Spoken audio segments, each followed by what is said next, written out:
Salve fratres, mari kita bicara soal doktrin sola-solaan ya.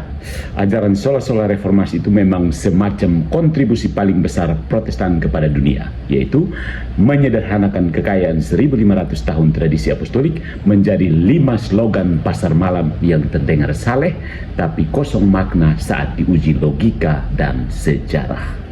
Bayangkan, sola scriptura seolah-olah Alkitab jatuh dari langit lengkap dengan daftar isinya, tanpa gereja, tanpa kanonisasi, tanpa tradisi. Tapi ironisnya semua pakai Alkitab hasil keputusan gereja Katolik. Luar biasa ya, hidup dari kitab suci saja, tapi kitab sucinya ditetapkan oleh yang katanya sesat. Sola fide, cukup iman katanya. Buat apa kasih makan orang miskin? Buat apa hidup kudus? Selibat tidak penting, monastisisme tidak penting, yang penting percaya, nanti dapat diskon keselamatan. Bahkan setan pun percaya Tuhan itu ada. Kalau pakai standar sola fide, mungkin Lucifer tinggal bikin altar rumah dan masuk surga juga, bukan? Kemudian sola Kristus, katanya hanya Kristus sebagai perantara, tapi kenapa banyak dari mereka justru menggantikan Kristus dengan pendeta favorit dan komentator YouTube? Jadi sebenarnya solus Calvinus atau solus YouTubus. Kemudian sola gratia, katanya hanya karena rahmat, tapi setelah itu mereka mengaku-ngaku diselamatkan dan tidak bisa jatuh lagi. Wow, keselamatan Allah one time deal, seolah rahmat itu semacam pulsa unlimited yang tidak bisa hangus sekalipun disalahgunakan. Ini rahmat atau kartu promo ya.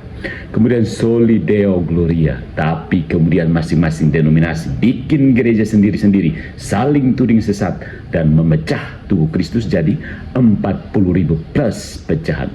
Luar biasa, semua untuk kemuliaan Tuhan dalam bingkai merek dagang masing-masing. Sungguh sola-sola ini bukan fondasi iman, tapi sampah teologis yang lahir dari pemberontakan, bukan pewahyuan. Dari kebenaran objektif jadi opini pribadi, dari kesatuan gereja jadi seminar teologi jalanan. Mau disebut warisan reformasi, lebih tepat disebut reformasi waras-warasan. Dan jangan coba-coba main kartu straw man, karena ini bukan manusia jerami. Ini adalah wajah asli dari sola-sola jika dihadapkan pada konsistensi internal dan sejarah nyata. Kami tidak sedang menyerang karikatur Protestantisme. Kami sedang menunjukkan apa yang terjadi ketika premis-premis dangkal itu diambil serius dan dijalankan sampai tuntas. Sola Scriptura sudah kami lihat hasilnya. Alkitab dijadikan alat verifikasi ego pribadi.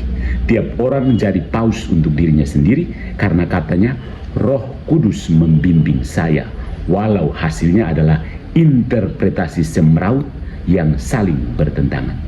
Itu bukan straw man, itu realita lapangan.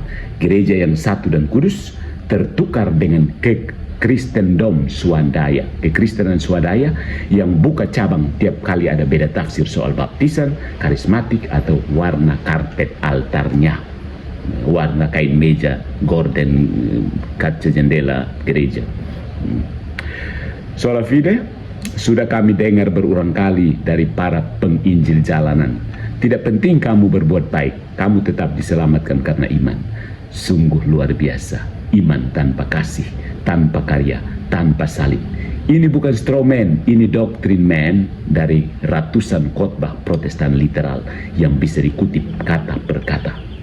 Mereka sendiri yang menulis, mengajar, menyebarkan, dan membanggakan ajaran ini seolah-olah itu Injil murni. Padahal tidak lebih dari versi teologis fast food, cepat saji, menggugah emosi, tapi miskin gizi rohani. Jadi, kalau mereka berkata, itu bukan representasi yang adil dari ajaran kami, maka jawabannya sederhana. Kalau begitu, silahkan reformasi lagi. Kali ini bukan melawan gereja, tapi melawan kerusakan yang kalian sendiri ciptakan ya. Atau kalau tidak sanggup, lebih baik jujur saja.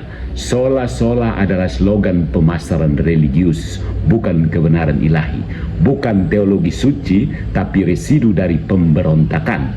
Dan ya, residu itu sekedar menyebar seperti limbah ke seluruh tubuh iman umat Kristen. Sebut saja sampah, ya. karena dari akarnya pun sudah rusak. Bukan wahyu, tapi reaksi. Bukan kesetiaan, tapi pembangkangan. Welcome to the jungle of Protestantism.